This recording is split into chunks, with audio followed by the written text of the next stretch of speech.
Let me just hit it. There we go. You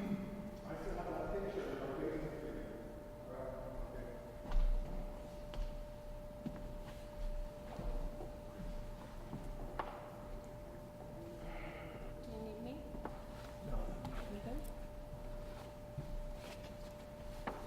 What do you want me to Sure. do? Yeah, just talk right with me. Oh, okay. And first off, did you just real quickly tell me my name is something similar. My name is Steve. I'm here today doing a video for the tell me about yourself, your name, and everything. Okay. My name is Marvin. I'm 38 years old. I'm from Louisiana. I came to Atlanta 4 years ago, just looking for a fresh new start, and just on my life, because my life was back in Louisiana was going kind of the wrong way. So I just had to hightail it up out of there to try to start start somewhere new. What happened when you got to Atlanta? When I got to Atlanta, well, when I left Louisiana, I left with $500 and a Greyhound bus ticket. So when I first got here, I got a room for like a week. And then after that, like I started putting in applications. And then after I didn't get no callbacks for applications, I just had to come out to the streets. So I became homeless after a week. And just started going from shelter to shelter. Some nights I would sleep, on the sidewalk. Some nights I would go like to nearby bridges and underpasses and stuff like that. So it was just rough those first, 2 months, because I've never been homeless before. Yeah, you never experienced anything. Never experienced something. What's that like? It's life changing. Could you imagine, one day you're living in a house and then the next day you're laying on concrete. That's life changing. Just that itself, and it's like, it's not a one day thing. It's like day after day you're struggling to find, real shelter, a shelter of your own, but then you're mixed up with 25, 50, 60 other people who are going through the same thing as you. So it's like, it's a mental struggle, It's gonna beat you up. Oh yeah, it beats you up, but you have to have a real foundation on the inside of you. A lot of people have foundations on the outside, that can kind of keep them stable, but when you're out here, you have to have one on your inside, because you could literally lose your mind out here.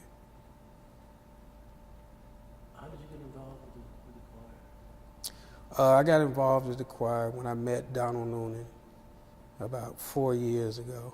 I was at the overnight shelter at the shrine, and he came in, he was happy, smiling, and then he had this Lucky Charms accent, like a leprechaun. He was like, "Oh, everybody is," and I was like, "Oh, Jesus Christ, who's it?"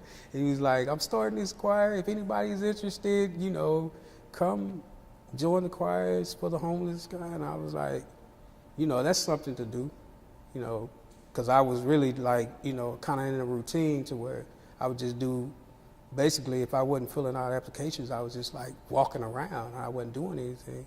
And I sung in choirs like at school when I was in like high school and middle school. So I was like, well, that's something to do. So I came it was a Tuesday, I think, and I came and I showed up, and it was maybe about 10 or 15 people there. So I was like, okay, this could work. And then when I heard us, I was like, well, maybe this won't work, So, but eventually, we got good, and yeah, it was a great thing. It's changed, hasn't it? Oh, man. Change isn't the word. Like, if there was some word to like, the word hasn't been invented yet, what the choir's done for me. Like, to know that all the things that I've gained from it, I've never been to a city hall, inside of a city hall, until I did our first performance with the choir. And I've been many places, and I've never been to a city hall inside of one. even, you know, I was in Louisiana 19, 20 years.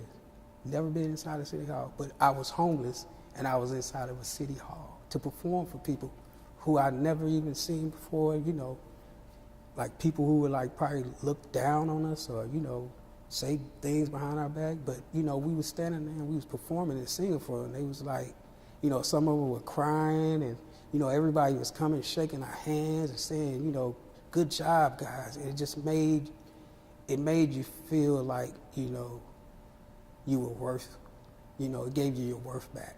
Because out here, a lot of guys, you know, they might not say it, but, you know, you feel it. You really feel like, you know, you lost your worth. But when you go in front of these people and then you sing and then they come and they shake your hand and they say good job and they say we love you guys, it brings that sense back like, yeah, this is great. That's pretty powerful. Oh, powerful, real powerful. I think, you know, to be able to just give, I mean, I can't give $1 million to somebody. I can't give, you know, my heart to somebody while I'm still living. But I can give a song to somebody, some words, a tune, you know, and it lights them up and it brings a smile to their face. So that's a great thing. So you're not only giving people pleasure and enjoyment, but I think you've grown quite a bit too, haven't you? Yeah. Tell me. Maturity. My early 20s, you know, teens, I was pretty immature, you know. But I think what the choir did, I know what the choir did. It's not a thought. I know what the choir did. The choir put me in front of people that I had to be mature in front of. You see, I wasn't hanging around my friends who are all mature, immature. So, you know, I would just act like them. But when you get in the choir and you see people like Donna, like Donald, or Miss Catherine, or Chris, and these all are people who are mature. They're at that age to where, you know, you could kind of be, you know, foolish sometimes, but you have to be mature. And you have to understand where you're at, and you have to understand what you're doing. And, you know, how is this going to help you? How is this going to build, you know, your character and build you up for your life moving forward? So, yeah, it's really matured me a lot. So you're a different person from when you came in. Tell me what's changed for you since you started. Since I've started, I became more appreciative for what I have. You know, at first I didn't appreciate too much. You know, just in life, you know, I would just blow things away and just, you know, I probably would talk down to a person. I didn't appreciate, you know, some people's lives. But I think, you know, becoming homeless and then doing these things from the homeless aspect, I respect more people, you know, from where they are and where I'm at, you know. It's just really changed my outlook at life in general, you know, just from being homeless and to being like now, you know, having a place to stay and being, you know, part of normal society again. It's like, it's really changed like my whole outlook on just the world. Sweet, man. Yeah. Thank you. I appreciate that. All right. That's good stuff.